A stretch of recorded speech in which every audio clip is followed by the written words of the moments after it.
एक समय था जब हमारी धरती पर हमारे अलावा दैत्यकार जीवों का राज चलता था। वे भी हमारी तरह इसी हवा में सांस लेते थे और इसी धरती पर अपना जीवन व्यापन करते थे। इन दैत्यकार जीवों ने लगभग हमारी धरती पर 14 करोड़ सालों तक राज किया था।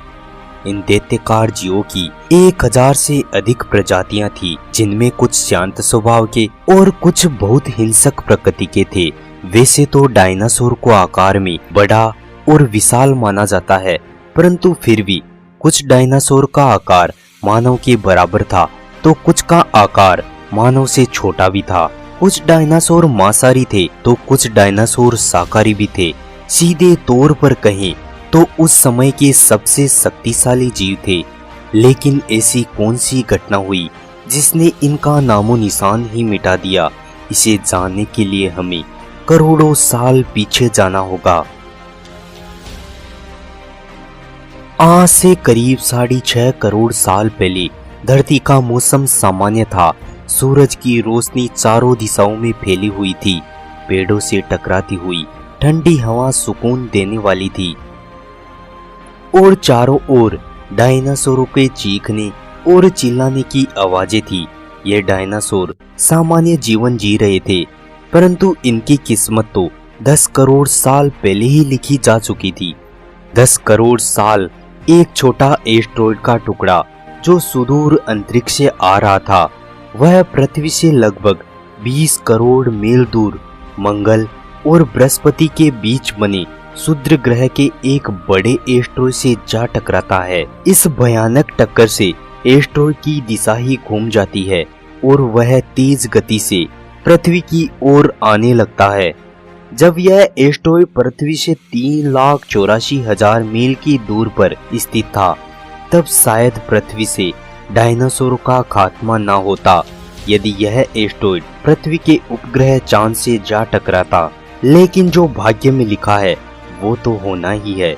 वह एस्टेरॉयड चांद से बहुत नजदीक से गुजर गया। 40 किलोमीटर के व्यास वाला यह एस्टेरॉयड प्रत्येक सेकंड के साथ धरती की ओर बढ़ता जा रहा था। लेकिन जब यह एस्टेरॉयड पृथ्वी के संपर्क में आया तो इसकी स्पीड 70,000 किलोमीटर प्रति घंटा हो गई। जैसे ही पृथ्वी के अंदर इस बड़े एस्टेरॉयड ने प्रवेश किया, तब बड़े घर्षण की वजह से यह आग का दहकता गोला बन गया।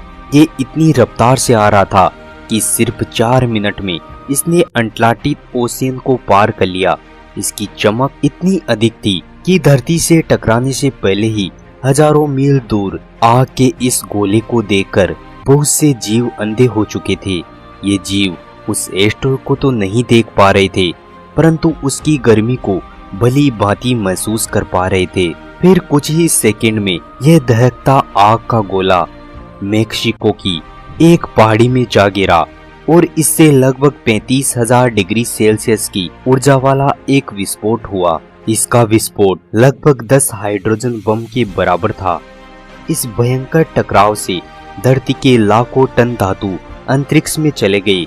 टकराव वाली जगह पर 180 किलोमीटर चौड़ा और 20 किलोमीटर गहरा खड्डा हो गया। विस्फोट की वजह से इसके सारे कण आसमान में धूल के बड़े बादल बन चुके थे।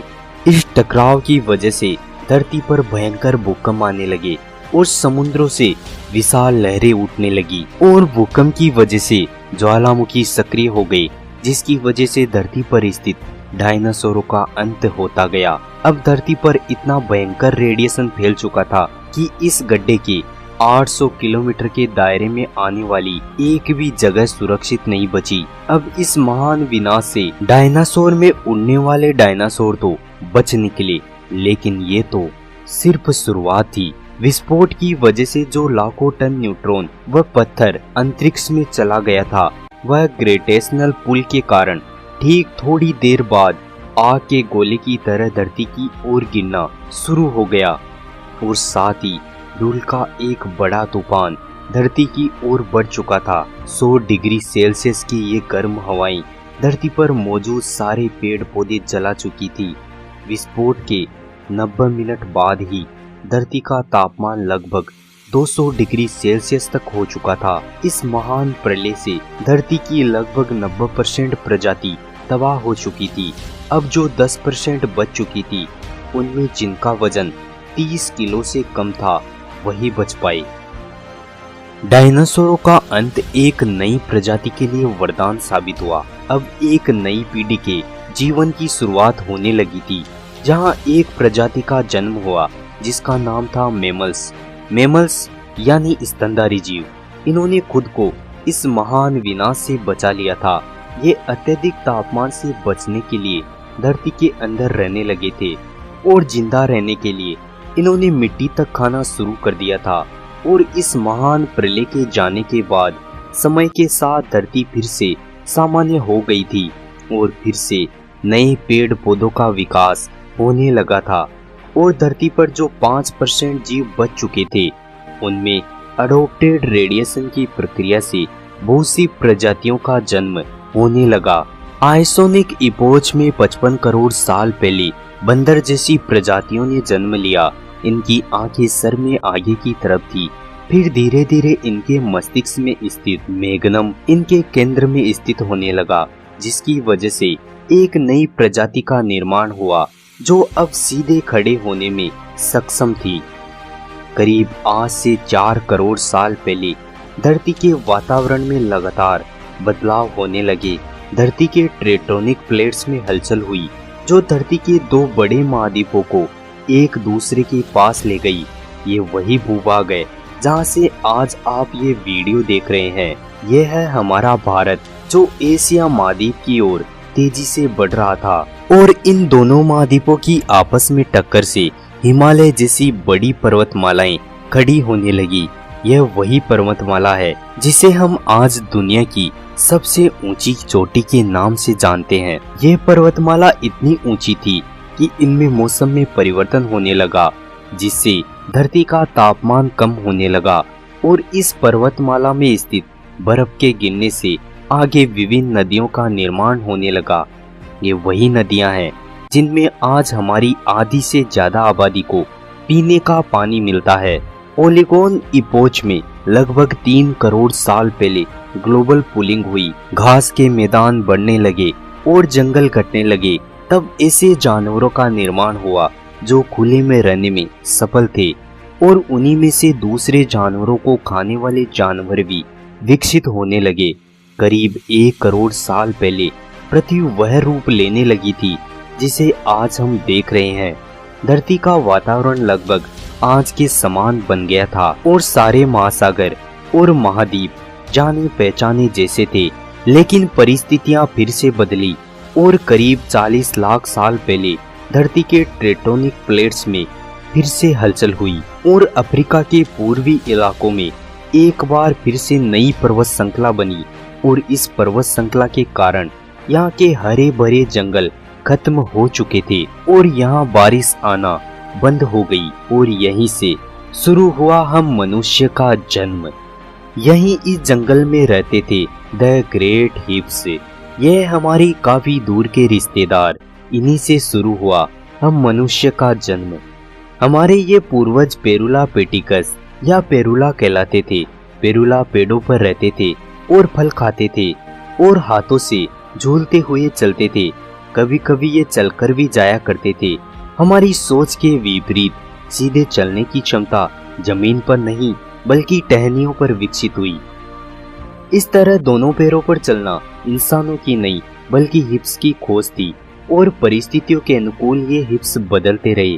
कुछ चिंपैंजी और गोरिल्ला में विकसित होना शुरू हुए और कुछ इंसानों के समान विकसित होने लगे। ये पूरे अफ्रीका में फैले हुए थे। बारिश बंद होने की वजह से यहाँ के जंगल सूखने लगे। जंगल सूख जाने का असर इन हिप्स पर पड़ने लगा, जिसकी वजह से इनको खाने की समस्याएं होने लगी, जिसकी वजह से ये हिप्स पेड़ों से उतरकर जमीन पर अपने कदम रखने लगे।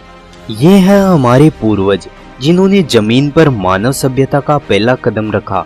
इनका दिमाग एक सेव के जितना बड़ा था और इनकी लंबाई लगभग 4 फीट तक थी।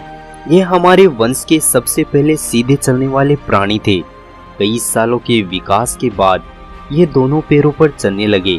इससे ऊर्जा कम खर्च होती थी और ये चलते चलते भी खाने लगे।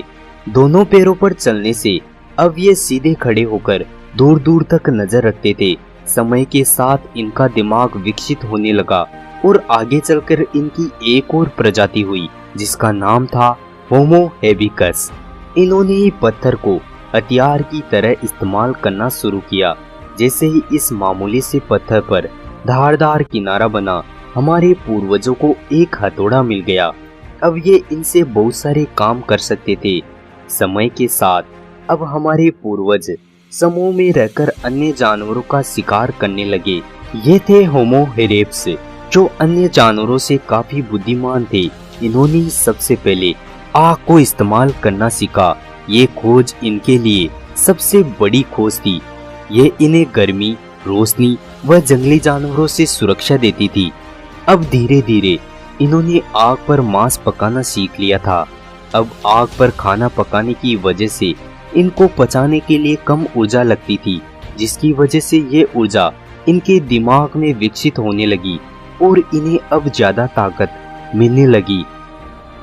करीब 2 लाख साल पहले ये पूरी तरह आज के इंसान के रूप में बन चुके थे। अब लेरिंगस यानी जो आवाज की नली थी वो अब ऊपर आ चुकी थी। अब हमने बोलना एक महाद्वीप से दूसरे महाद्वीप पर जा सकते थे। इसी वजह से हमारे पूर्वज उन चीजों से बचे हुए थे जिसकी वजह से वानरों के मुकाबले दूसरे बड़े स्तनधारी हमेशा के लिए खत्म हो गए। करीब 50,000 साल पहले एक बड़ा आइस का तूफान नॉर्थ पोल से बढ़ने लगा, लेकिन तब तक हम इंसान चाइना और ऑस्ट्रेलिया तक पहुंच चुके थे। करीब 30,000 साल पहले हम इंसान यूरोप पहुंच गए थे, जब बर्फ संपूर्ण महाद्वीपों को घेरे हुए थी। तब हम इंसान नॉर्थ ईस्ट साइबेरिया के उन इलाके में पहुंच गए थे जहां ठंड अपने अत्यधिक चरम पर रहती है। परंतु हम इंसान इतने कठिन दौर में भी जिंदा रहने की जिद पर अड़े रहे और फिर धीरे धीरे हमने खुद को उस माहौल में ढाल लिया। उसके बाद हम ज्यादा सोचने व समझदार हो गए। इसके बाद लगभग आधी से ज्यादा दुनिया में अपनी बस्तियां बसाने लगे। अब हर जगह इंसान थे। हाँ, समय के साथ हमारा होलिया, जिसमें आँख, नाक, कान और बालों में बदलाव होने लगा और अब हमने खेती करना सीख लिया था और इससे हमें हमारी सभ्यता और संस्कृति को जन्म दिया और धीरे धीरे विज्ञान और गणित का ज्ञान हुआ, जिसकी वजह से हमें भविष्य के लिए तकनीक मिली और अब हम पूरी तरह विकसित हो चुके थे।